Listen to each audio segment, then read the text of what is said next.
pero para nosotros es un lujo tenerlo a Aldo Rico aquí. La última noche que charlé con Aldo, 2012, hoy me metí en esa misma nota para refrescar algunas cosas. En YouTube tiene casi 1 millón, ya lo pasó, 1.300.000 reproducciones. Aldo, ¿cómo está? Gracias por venir. ¿Todo bien? Muchas gracias. Gracias por invitar. Por favor. Bueno, partí la nota en distintos tópicos. Lo militar, lo geopolítico y luego Argentina. Arranco por lo militar, Aldo. ¿Qué interpreta usted militarmente de lo que está pasando allí? Nadie descula lo que pasa. Los rusos en convoy al estilo antiguo de ataque y no toman definitivamente Ucrania. ¿No pueden o no quieren? No, lo que pasa es que los ucranianos están haciendo una resistencia realmente notable, a pesar de que Europa y la NATO los dejó solos. Ese es otro tema, ¿no es cierto?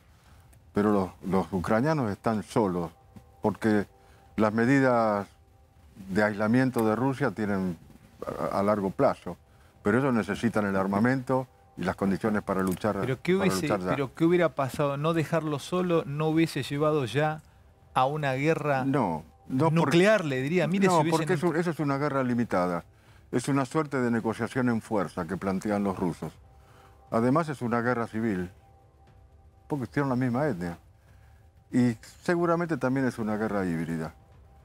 Ahora, yo no estoy muy en claro con todos estos temas. Yo soy un polemarca, yo soy un jefe de pelea, no soy un analista militar. Claro, claro. Pero el tema grave que yo veo ahí es Europa absolutamente sin liderazgos, igual que en Estados Unidos, sin ejército, ¿no es cierto? ¿Europa sin ejército? Sí, sin ejército, porque son de la NATO, y la NATO es un entente. Pero es la alianza militar más grande de la historia. No la ponen en funcionamiento, ¿no es cierto? Europa está muerta, pareciera ser. Ha olvidado todas sus tradiciones. Y esto lo ha olvidado que es el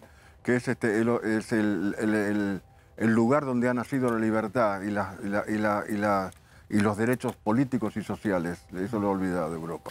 Quiero preguntarle, Aldo, usted fue el creador de una de las 3 compañías de comando que tiene Argentina, la 601, la 602 la suya, la 603, que creo que está en Bahía Blanca, ¿no? Está en Bahía Blanca. Está en Bahía Blanca. Y finalmente se empezó a convertir, no sé si esto ha sido siempre, pero las últimas guerras que vimos fueron guerras de fuerzas especiales. Los SEALs entrando a hacer una operación especial en alguna ciudad en Irak, en Afganistán, etcétera, etcétera. Y esta vuelve a ser una guerra con las fuerzas especiales rusas, con los famosos Spetsnaz, ¿no? Penetrando. Usted era una de estas fuerzas especiales porque ustedes penetraban detrás de las líneas enemigas. La pregunta es, ¿las fuerzas especiales te pueden hacer ganar una guerra o solamente te abren el camino? Fuerzas especiales. Las fuerzas especiales... los comandos no son fuerzas especiales, los Spetsnaz tampoco. Las fuerzas especiales se desarrollan para desarrollar, valga la redundancia, guerrilla y subversión en el propio territorio ocupado por el enemigo, o guerrilla y subversión en el territorio enemigo. Las fuerzas especiales en Estados Unidos son los boinas verdes. Los boinas verdes normalmente hacen los cursos de Rangers, ¿no es cierto? Pero ejecutan operaciones no convencionales, guerrilla y subversión, reclutan para combatir, ¿no es cierto? Las fuerzas, los comandos, los Spetsnaz, los Rangers, los SEALs en Estados Unidos, son fuerzas convencionales, no son fuerzas especiales. Lo que pasa es que se ejecutan operaciones de diferente sentido, ¿no es cierto? ¿Y usted qué es? ¿Usted es comando? Yo soy comando. ¿Y el comando cómo trabaja en guerra? Nosotros operamos en guerra convencional, no hicimos operaciones no convencionales. O sea, ustedes cuando... Los Rangers hicieron operaciones no convencionales en Vietnam.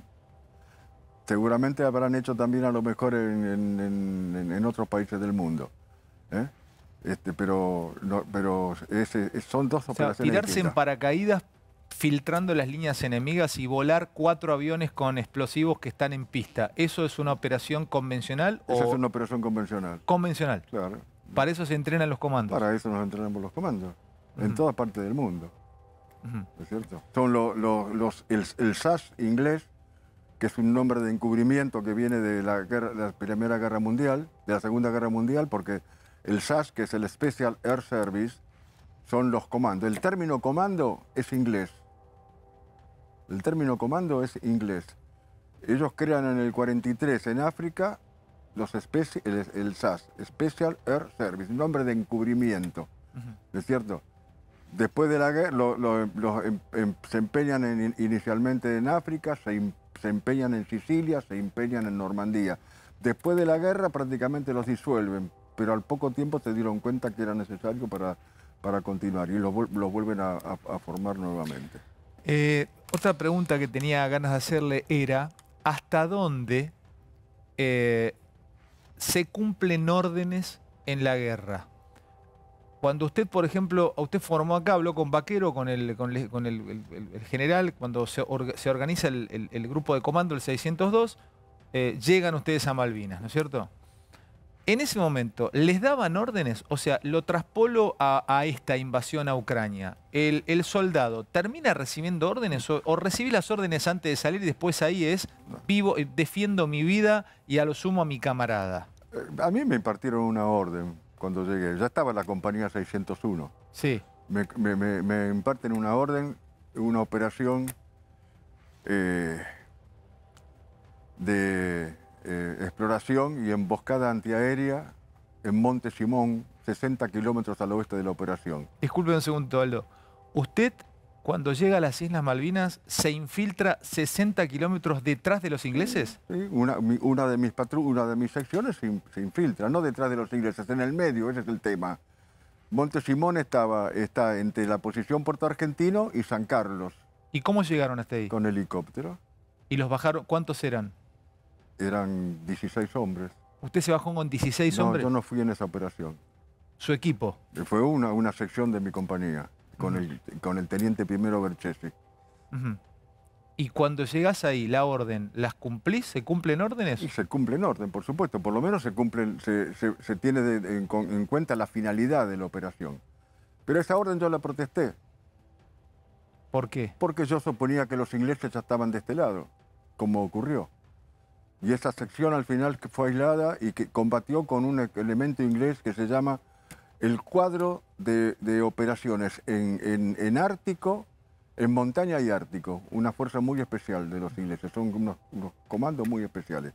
Combatió en Tom Mallow, porque comenzaron a replegarse, nosotros no teníamos alcance con nuestros helicópteros, no había superioridad aérea. Quiero preguntar otra cosa, hablando de superioridad. Hay un término técnico que yo no lo recuerdo, pero no sé cuál es la disposición de números de soldados rusos ucranianos. ¿Es cierto que los ingleses atacaban 10-1?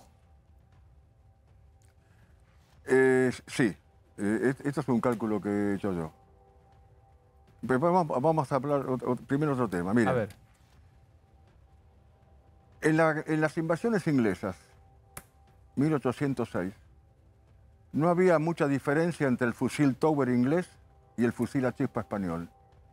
Tampoco había diferencia entre la forma de combatir de las tropas inglesas, de Hereford, y las milicias argentinas. La diferencia se desnivelaba con la voluntad de vencer. Con la voluntad de vencer. Con la voluntad de vencer, mayor voluntad de vencer. Hoy desnivela la tecnología. ¿Desnivela? Por supuesto que desnivela la tecnología. La tecnología desnivela. Perdóneme, ¿tecnología mata moral hoy? No mata moral, mata combatiente.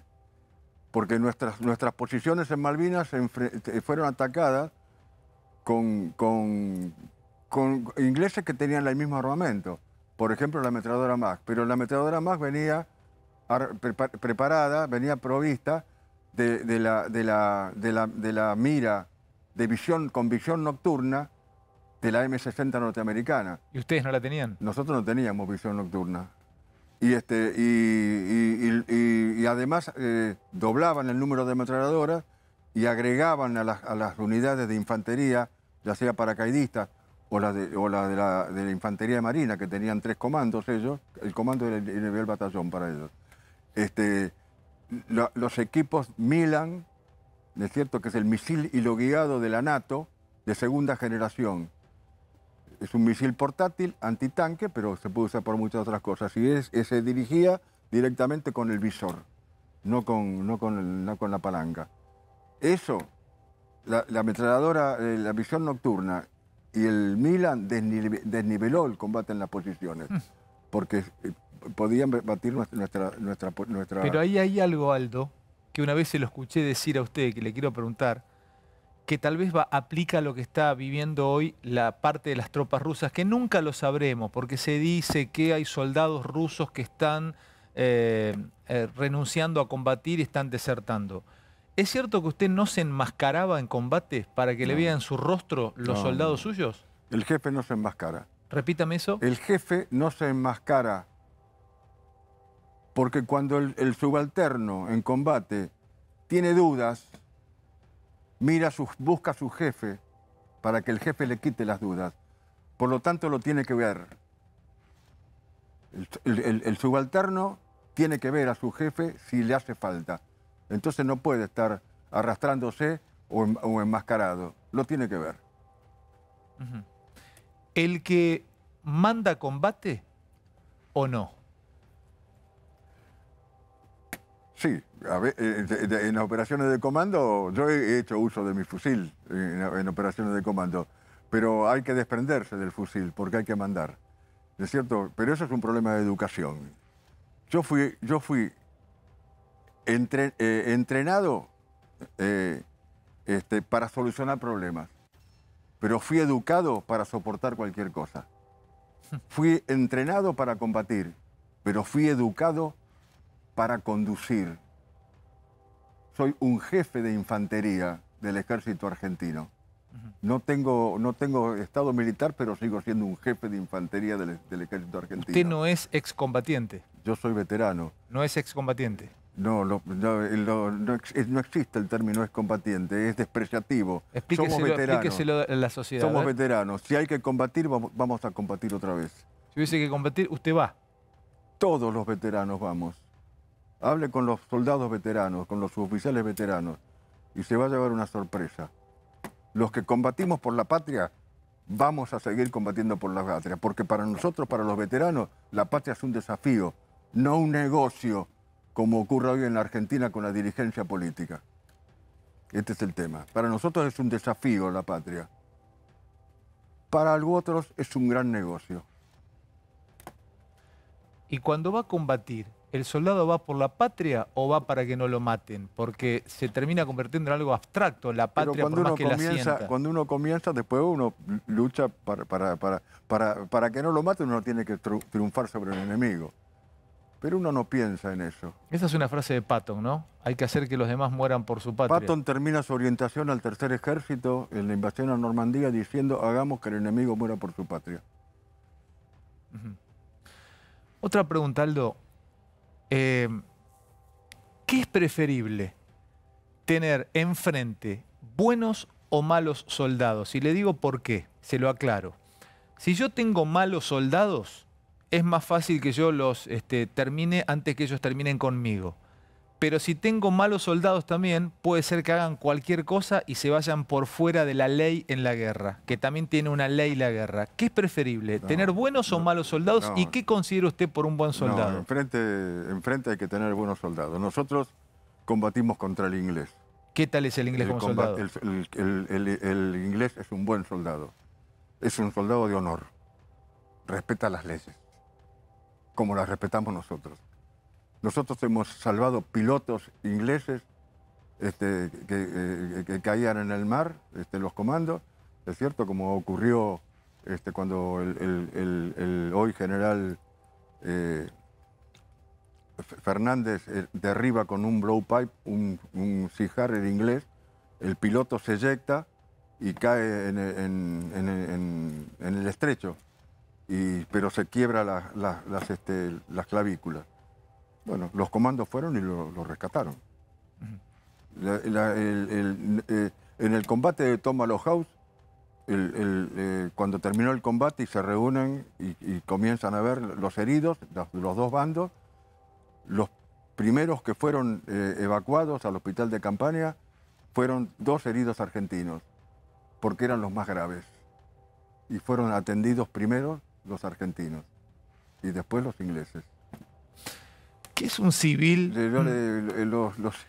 Los ingleses respetaban a un solo ejército y a una sola infantería, la infantería española. También usted respeta a los soldados españoles, ¿no? ¿Le parece un buen soldado el español?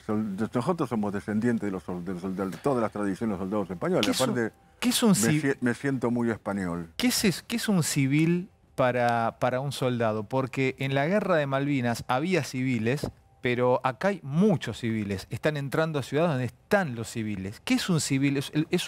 ¿Es un compromiso, podríamos decir, para un soldado? ¿Ve un enemigo, un soldado en un civil? Cuénteme, Aldo, ¿qué es un civil? Eso no tiene sentido, Fantino. Porque además primero hemos sido civiles. Yo me he criado en un barrio de la ciudad de Buenos Aires, en Palermo. Es cierto, he ido al colegio con... O sea, el soldado... Cuando la escuela funcionaba como corresponde en la Argentina, donde había ventilación social, y en el colegio nos encontrábamos todos. El hijo del comerciante, el hijo del empleado público, el hijo del doctor, el hijo del menesteroso. Teníamos la misma maestra, nos daba los mismos coscorrones y nos exigía lo mismo. Había una sociedad abierta, todos con nuestro guardapolvo. Y cantábamos las canciones patrias, no como ahora, ¿no es cierto? Y hice el secundario en el Hipólito Vieites. ¿Se emociona, Aldo? Sí, por supuesto que me emociona. Estoy viejo. Cumplí antes de ayer 79 años. Así que estoy viejo. Participé en las luchas estudiantiles de aquellas épocas, la laica y la libre. Equivocado. Peleé por la enseñanza laica. Tenía que haber peleado por la enseñanza libre. Pero fui 4 años, ¿no es cierto?, delegado de mi división, luchando en la calle contra la policía, es cierto, por la enseñanza libre y la enseñanza laica. Así que no... Y he vivido en mi barrio, y como vivo ahora, en el medio de mi pueblo, que es San Miguel, sin ningún problema. Soy de Palermo, de acá cerca, de Córdoba y Canning. Quiero preguntarle algunas cosas más de Argentina, de esto, y después paso también a unas cuestiones más sociales, más políticas. Le cuenta a la sociedad la importancia geopolítica de Malvinas. Cuéntenos, Aldo, a ver, es OTAN, pero además son nuestras, pero la tienen los ingleses. A ver, geopolíticamente, explíqueme. Bueno, primero, nosotros fuimos a la guerra de Malvinas por un dislate estratégico. ¿Cómo? Es cierto, contentos, por supuesto. Íbamos a combatir por lo que siempre habíamos soñado. Pero un dislate estratégico. A una mente febril únicamente se le puede ocurrir que los Estados Unidos nos iban a apoyar, dejando de lado a su madre patria, que es Inglaterra. Le paso una pregunta ahí, apenas una pequeña digresión.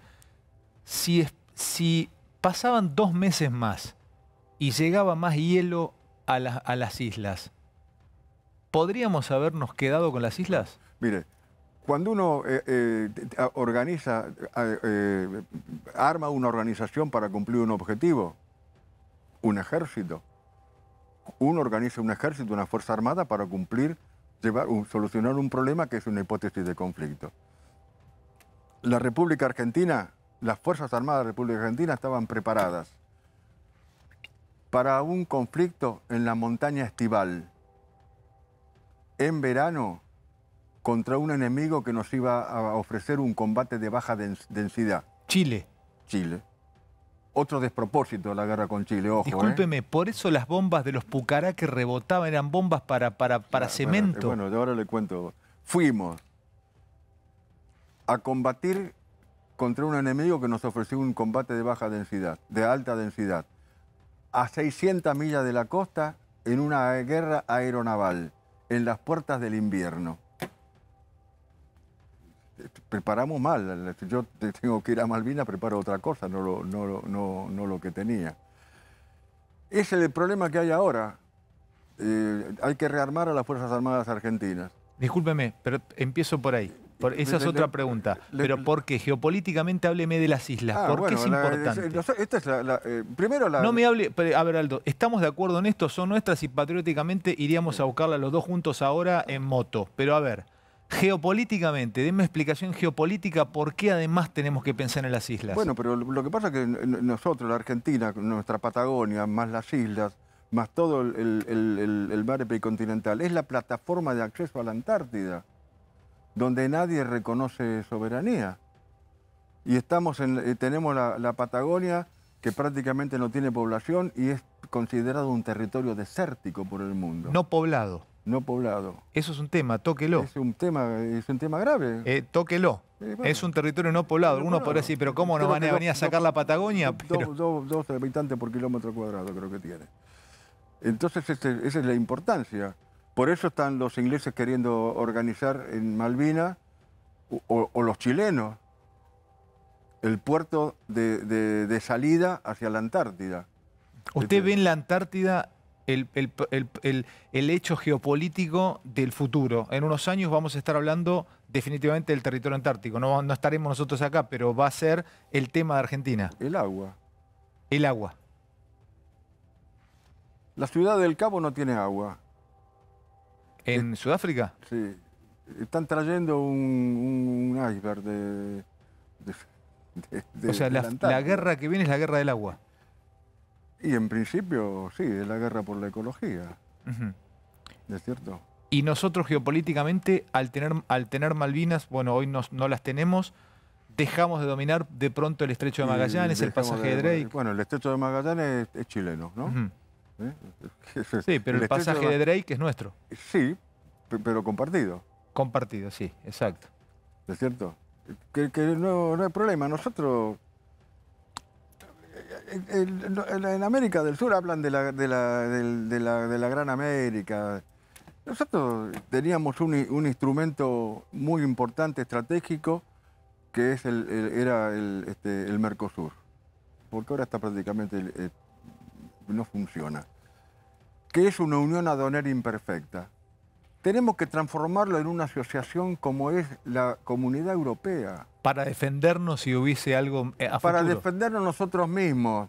Porque en la Comunidad Europea ningún país puede hacer con su economía lo que se le da la gana. Porque Bruselas controla los presupuestos. Tuvo problemas España, bueno, tuvo problemas Italia. No hablemos de Grecia. Y nosotros necesitamos entrar en algún lugar, en algún sistema, donde a los argentinos, a nuestra dirigencia, no le permita hacer cualquier dislate con la economía como venimos haciendo hace 80 años. Y le echamos la culpa al Fondo Monetario Internacional. Le echamos la culpa al que lo soluciona los problemas. Nos dan la plata que le pedimos y le echamos la culpa de que son los responsables de nuestra... Pero entonces ¿está de acuerdo con alguna mirada, y le diría del sector que hoy domina o que maneja Argentina, de formar la patria grande latinoamericana? Sí, pero no con los principios de Maduro, que son los principios de Putin, ¿es cierto? Porque son autócratas, de todo creen que Putin es Stalin o Lenin. Putin es el zar Nicolás. Y acá hay putines y putinas disfrazados de progresistas, cuando son tremendamente despóticos. De progresistas no tienen nada. ¿Es cierto? Este es el problema. Que es otro de los temas que nos tenemos que interrogar cuando vemos a Ucrania. Porque Ucrania es un pueblo que pelea por su libertad, lo ha peleado siempre. ¿Qué estamos dispuestos a hacer los argentinos, los criollos, para defender nuestra libertad? Ese es otro tema grave. ¿Qué estamos dispuestos a hacer nosotros? Aldo, primero, lamentablemente se lo tengo que decir, 60% de pobreza, Aldo. Lo primero que quieren hacer los argentinos es comer. Y bueno, está bien, pero ¿qué ha provocado esto? Este principio de que el Estado genera riqueza. El Estado no genera riqueza. La riqueza de un pueblo la generan los particulares, el pueblo trabajando, invirtiendo. El Estado consume la riqueza que produce un pueblo que trabaja. Y lamentablemente en muchos lugares, como en la Argentina, esa riqueza la despilfarra o se la roba. Porque para muchos la patria es un negocio, no es un desafío. Este es el tema grave, ¿es cierto? Y entonces estamos discutiendo siempre sobre sobre la periferia, no sobre los problemas, ¿no es cierto? Ya que... No hay prudencia política. Prudencia, justicia, fortaleza y templanza son las 4 virtudes cardinales o morales. ¿Prudencia? Prudencia, justicia, fortaleza y templanza. La fortaleza y templanza son virtudes personalísimas, pero prudencia y justicia son las virtudes que nos colocan en contacto con el resto, con nuestros semejantes. ¿Qué es prudencia? No es cautela. Prudencia es la virtud que nos coloca en contacto con la realidad objetiva, que nos hace ver las cosas tal cual son. Es la virtud por excelencia del político. En política se llama solercia. Es la virtud del soldado. Porque si yo, jefe, no veo la realidad que voy a enfrentar con mis soldados, se me mueren los soldados. Sí, claro. Aristóteles decía que la valentía era el camino medio entre la temeridad y la cobardía. El temerario es peligroso. Claro. El temerario tiene que combatir solo, porque pone en peligro su organización. El cobarde también es peligroso, porque pone en peligro... Pero esto es lo que la prudencia es el medio justo, el medio. Y después tampoco los políticos tienen en conciencia la justicia. Justicia es el modo de conducta habitual que en forma constante e inalterable nos hace dar a cada cual lo que le corresponde. Esa debe ser la solución del problema político. A cada cual lo que le corresponde. El que trabaja tiene que ganar y el que no trabaja no puede ganar nada. Aldo, le pregunto nuevamente algo que tiene que ver con por qué esta cosa que nos vino, esta guerra que nos vino y nos parece escalofriante, pero jamás pensamos que en el año 2022 íbamos a tener una guerra así que nos lleva a la Segunda Guerra Mundial. Recién sobrevoló usted que Argentina debería tener algún tipo de defensa. ¿Usted cree que Argentina debería destinar algo más de su PBI para, no sé, armarse? O, escúcheme la pregunta, ¿por qué le digo esto? Porque ¿cómo compito yo si me empiezo a armar con la fuerza aérea que tiene Estados Unidos, o los franceses, o los ingleses, o Brasil? Nosotros no tenemos que pelear con los Estados Unidos. Ese es el tema. Nosotros no tenemos que pelear con nosotros, tenemos que ser aliados de los Estados Unidos, ¿es cierto? Uno se arma para defender lo que tiene si es valioso. Y me parece que la Argentina, todo lo que tenemos es muy valioso. ¿No tiene ejército Argentina hoy? Tiene un ejército con capacidad muy limitada, ¿es cierto? Otra vez vamos al tema, los sistemas de armas. Hay que comprar, hace falta aviones. Los yanquis nos regalan los aviones. Vengan al desierto de Mojave y llévense todos los aviones que quieran. Pero los sistemas de armas... Perdóneme, en la base Espora hay 2 Etendard que no han podido hacer volar porque no tienen los cartuchos de eyección. Los compró el gobierno pasado. No digo esto nada contra Macri, al contrario, ni contra Cristina, quien sea que lo compró. Lo estoy contando como un hecho fáctico. No han volado... Porque son aviones de la NATO. Nosotros hemos combatido con la NATO, con armamento de la NATO. Y el armamento no ha funcionado. ¿Qué es un sistema de armamento? A ver, ¿usted diferencia del avión del sistema de armamento? No, el avión es el vehículo, pero el avión lleva cohetes, lleva bombas, lleva un montón de cosas. Eso es lo que hace falta. Eso es lo que no hace falta. ¿Qué pasó con los superetendards de los franceses? Nos dieron no teníamos Exocet para... Decir que tenemos gente inteligente que solucionó el problema. Más, le pegamos tirándolo desde tierra, de la Malvinas, hundimos un destructor inglés. Yo estuve entre los últimos prisioneros que sacaron los ingleses de Malvinas. Nos llevaron al frigorífico de San Carlos. Cuando Jeremy Moore desembarca en San Carlos, usa el frigorífico como puesto de combate. Y la mitad era hospital de campaña. La Fuerza Aérea Argentina bombardeó eso. Muy bien. Los prisioneros, en el medio del edificio de San Carlos, del frigorífico, en donde estaba la maquinaria, había clavada una bomba argentina de 600 libras que no había explotado. Todavía con su paracaídas encima. Los ingleses no la tocaban. ¿Usted la recuerda, esa bomba? ¿Cómo la voy a recordar si dormíamos alrededor? Hubo una protesta una protesta de la Cruz Roja Internacional sobre ese tema. Perdóneme, ¿dormían al lado de una bomba? Y si estábamos todos en San Carlos. Estábamos en San Carlos y hubo una protesta. ¿Y cuántos días estuvieron en el hangar ese o en el frigorífico con la bomba puesta ahí? Y estuvimos más de 20 días. Cuando ¿Y los ingleses no la tocaban a la bomba? No la tocaron, y no la tocaron. Cuando evacuaron todo, también se evacuaron ellos, la bomba fue volada. No la tocaron. Una bomba de la NATO, con espoleta norteamericana que no se podían regular. Y así ha ocurrido con muchos otros armamentos. Entonces, el problema no es el vehículo. El problema además es el sistema de armas.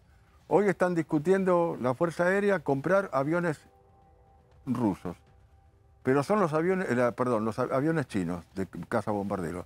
Pero son los que tiene el ejército pakistaní, que tiene un sistema de armas completo que no es de la NATO. Pero entonces, vos podés comprarle aviones a la NATO y ponerle un sistema de defensa o de armamento que no sea de la NATO. Claro, ¿son compatibles? Sí, se puede. O sea, vos tenés que comprar el avión y después tenés que comprar el sistema. Claro, pero no se puede. Todo lo que uno compra en la NATO no sirve para combatir a la NATO. Y nosotros fuimos a combatir a la NATO. Claro, ahora entiendo todo. Perfecto lo que me cuenta, perfecto. ¿A quién combatimos? Claro, a no te van a dar los de la OTAN las claves de los Exocet cuando iban a ir contra ellos. Claro, no las tenías que sacar vos. O la graduación de las espoletas de los torpedos. Porque ha habido casos, submarino argentino que torpedea un buque inglés, golpea el torpedo pero no explota. Qué locura. Y lo mismo ocurría con las bombas. Aldo, déjeme preguntarle, porque esto es historia pura también, usted acá hablando, ¿no?, de Malvinas, que es tan caro para todos los argentinos. Ahí estratégicamente, si nos hubiésemos concentrado en una isla, ¿podría haber sido diferente? Vuelvo otra vez a preguntarle, lo del invierno y lo de una isla. A ver. Las razones políticas no influyen sobre el rendimiento de los medios. Repítame eso. Las razones políticas no influyen sobre el rendimiento de los medios. Si su helicóptero lo lleva 2 horas... Si mi helicóptero tiene 2 horas de autonomía y lleva 8 hombres, por razones políticas no va a tener 4 horas y va a llevar 10. Cuando Galtieri va a Malvinas, que creo que fue el 26 de abril, o por ahí, pide más presencia de tropas en la otra isla. Cae la hipótesis de guerra con Chile, hay una brigada que queda disponible, que es la 3ª brigada que estaba en la cordillera. Mandan a la 3ª brigada. ¿A la otra isla? A la otra isla. Y llegó un momento, nosotros no teníamos superioridad aérea, por lo tanto los helicópteros no podían llegar. Y bueno, se quedaron sin abastecimiento. Pero si se hubiese concentrado en la isla donde estaban combatiendo ustedes, ¿podría haber sido diferente? Podría haber sido distinto, pero ahí también hay otros problemas de conducción. Usted... ¿Le cuento una anécdota? Por favor. El coronel Mabragaña era jefe del regimiento 5, en la otra isla. Le manda un mensaje a su brigada, a su comandante de brigada, diciendo que necesitaba medias. El comandante de brigada le dice que use papel. Y el coronel contesta desde la isla: no recibo el diario todos los días. ¿Esto es real, lo vio usted? Esto es real. Es anécdota, pero es real. Entonces los soldados, claro, había que matar cordero para comer. Y había un comandante que al oficial o suboficial que agarraba un cordero de los kelpes para darle a tu tropa, lo relevaba. Bueno, estas son cosas. O sea que para comer tenían que matar corderos que estaban allí. Y en la otra isla, si no, llegó un momento que estaban sin abastecimiento. ¿Nunca tuvo miedo en algún momento? En Puerto Argentino sobraba la comida. Lo que pasa es que había en las posiciones que giran a último momento, es otro tema, un tema bien militar. Había que subir y bajar con las cargas por esos cerros y además hasta en las posiciones. El soldado argentino hizo esfuerzos extraordinarios, el soldado. Extraordinario. Ojo que yo lo he visto porque pasaba todas las noches por arriba de las posiciones. Le pregunto, ¿nunca tuvo ni un poco... Por ahí me dice sí, que tenía miedo, combatía con miedo. ¿Existe el miedo? ¿Usted tuvo miedo cuando estaba en plena batalla en Malvinas como comando?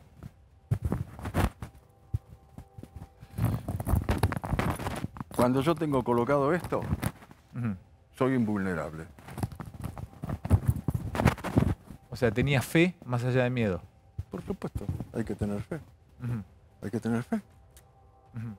Con esto, yo soy invulnerable. Última pregunta, y es más técnica también para entender un poco tal vez la guerra de hoy, Aldo. Usted vio que algunos sostienen que hay error de cálculo de los rusos y que no pueden entrar definitivamente. Error de cálculo, error de cálculo. La pregunta es, a este nivel militar, a un nivel militar como el que tiene hoy esta guerra o como el que tuvo usted en Malvinas, profesionales de la guerra, si usted era un comando, soldados del SAS del otro lado, ¿hay errores militares grandes? O si estamos viendo que se demoran es porque tienen calculado demorarse y entrar. ¿Se erra en grande en la guerra? Por ejemplo, perdóneme, el error de los alemanes en abrir otro frente Bueno. en plena guerra, por ejemplo. Bueno, errores se cometen siempre normalmente, ¿no es cierto? Cuestan vida. Hay que tener en cuenta que los rusos plantean una guerra limitada. En realidad es una negociación en fuerza. Negociación en fuerza. Claro. ¿Qué es lo que quieren los rusos? Los rusos no quieren probablemente anexar Ucrania. Quieren que Ucrania no pertenezca a Europa ni a la NATO. Ujú. Por eso abrieron canales de negociación. Más allá de, de la psicopatía de Putin. Pero bueno, es otro tema, es otro tema que habría que tratarlo. Entonces a lo mejor también hay eso, ¿no es cierto? No quieren destruir todo, ni quieren provocar más daño. A mi juicio, me parece que tienen tremendos problemas operativos. Operativos. Sí, tremendos problemas operativos. Hoy acaban de decir que un francotirador Sí, mató un general a 1500 mató a un metros. general Ruso. ruso. A 1500 En la televisión argentina dicen asesinó un general ruso. En la guerra no se asesina. Si yo no mato, me matan.